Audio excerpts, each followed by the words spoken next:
دیکھیں، اگر آپ ایک دن لیتے ہیں سنڈے، اور فار ایگزامپل سنڈے کو کسی کو بھی ڈینگی کا بخار ہوتا ہے، تو سنڈے میں اگر آپ 6 دن ایڈ کریں تو کون سا دن بن جائے گا؟ سیچرڈے۔ اسی طرح اب آپ ایگزامپل لیں کہ ایک بڑا سارا پیالہ ہے اور اس میں آپ پانی ڈالتے جا رہے ہیں، لیکن اس پیالے میں کیونکہ کچھ سوراخ ہوئے ہوئے ہیں تو وہ سارا پانی آپ کا باہر چلا جاتا ہے، اس میں سے کچھ پانی۔ تو ڈینگی بخار میں بھی یہی ہوتا ہے۔ یہ ڈینگی بخار ایک وائرل بیماری ہے، یہ ایک وائرس کوز کرتا ہے جس میں آپ کی جو خون کی نالیاں ہیں اس میں چھوٹے چھوٹے چھوٹے سوراخ ہونا شروع ہو جاتے ہیں۔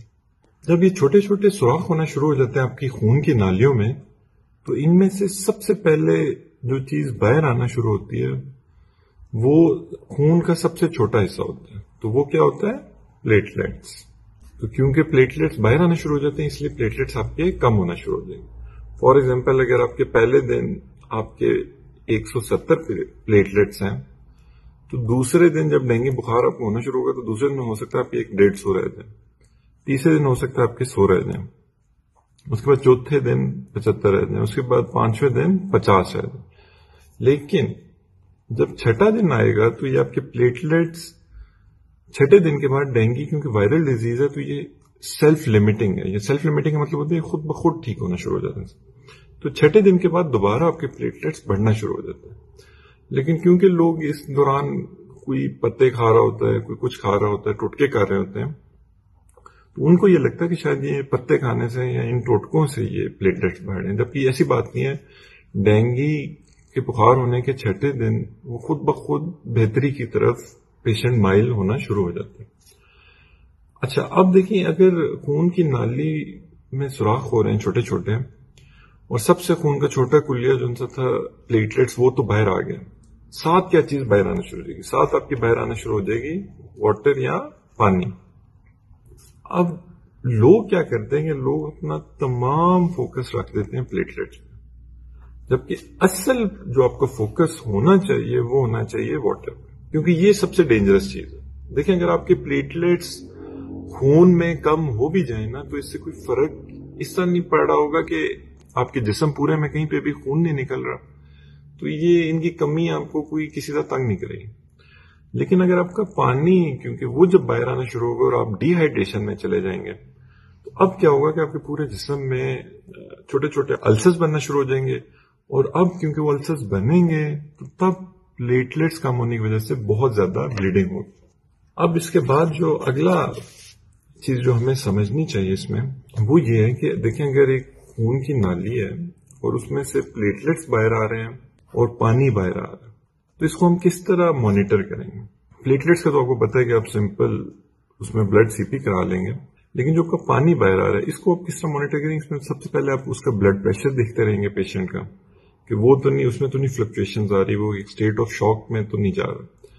پھر آپ سائنز آف ڈی ہائیڈریشن دیکھیں گے پیشنٹ پہ، کہ پیشنٹ کسی طرح بھی سائنز آف ڈی ہائیڈریشن میں تو نہیں جا رہا۔ اس میں one of the biggest signs is urination, کہ اگر پیشنٹ پیشاب کرتا رہ رہا ہے تو تب اس کا مطلب ہے کہ پیشنٹ کی باڈی ٹھیک ہے، وہ ابھی تک اس طرح ڈی ہائیڈریٹ نہیں ہوئی۔ ڈینجر سائن تب ہوگا کہ اگر اس کی یورینیشن اس کو آنا بند ہو جائے، یا اس کا کلر جو ان سا ہے وہ بہت ڈارک ہو جائے، اور خاص طور پہ اگر وہ بند ہو جائے تو یہ ایک بہت بڑا ڈینجر سائن ہوگا۔ پھر ہم پلس پریشر کو بھی دیکھتے ہیں، یہ بھی اگر ڈی ہائیڈریشن میں پیشنٹ جا رہا ہوگا تو یہ بھی اس کی خراب ہونا شروع ہو جائے گی۔ ساتھ ساتھ ہم واٹر کو، کہ وہ جو باہر اسکیپ کر رہی ہے اس کو دیکھنے کے لیے کہ وہ کن کن کمپارٹمنٹس میں جا رہی ہے، تو ہم الٹرا ساؤنڈ بھی اس پیشنٹ کے کراتے جائیں گے۔ اب ڈینگی کا ایک ہی ٹیسٹ ہے جو ڈینگی اسپیسیفک ٹیسٹ ہے، DS1 جسے آپ کہتے ہیں، یہ اب پہلے دن سے ڈینگی کے پازیٹیو ہو جاتا ہے، اور یہی سب سے یوزفل ٹیسٹ ہے، کیونکہ باقی تمام ٹیسٹ ڈینگی ہونے کے کچھ عرصے بعد پازیٹیو ہوتے ہیں۔ اب آپ نے کرنا کیا ہے؟ دیکھیں اب آپ نے گھبرانا اس میں اس طرح نہیں ہے، کہ آپ سمپلی آپ فوکس کریں گے آپ پیشنٹ کو کس طرح میکسیمم ری ہائیڈریٹ کر سکتے ہیں، اور کس طرح آپ اس کو ڈی ہائیڈریٹ ہونے سے بچا سکتے ہیں۔ یہ آپ کا سب سے امپورٹنٹ پوائنٹ ہے، کیونکہ اگر آپ اس کو ڈی ہائیڈریٹ نہیں ہونے دیں گے تو اس کو السر نہیں بنیں گے، السر نہیں بنیں گے تو اس کے بلیڈنگ پوائنٹس نہیں ہونا شروع ہو جائیں گے، اور اگر اس کی بلیڈنگ نہیں شروع ہو جائے گی پورے باڈی میں، تب یہ جو پلیٹلیٹس کم ہو بھی رہے ہیں اس سے کچھ مسئلہ نہیں ہوگا۔ تو یہ ایک بالکل بیسک کانسیپٹ ہے کہ ڈینگی کیوں ہوتا ہے اور کیوں، اور پھر آپ یہ بھی دیکھیں کہ یہ چھٹے دن آپ کا ڈینگی بخار خود بخود جب آپ کو ہوا اس کے چھٹے دن یہ خود بخود یہ بہتری کی طرف پیشنٹ آپ کا ہونا شروع ہو جائے گا. تو اس کی کوئی خاص ٹریٹمنٹ نہیں ہے، کوئی ویکسین نہیں ہے، کوئی ایسی دوائی نہیں ہے جو ڈینگی کے خلاف کام کرے.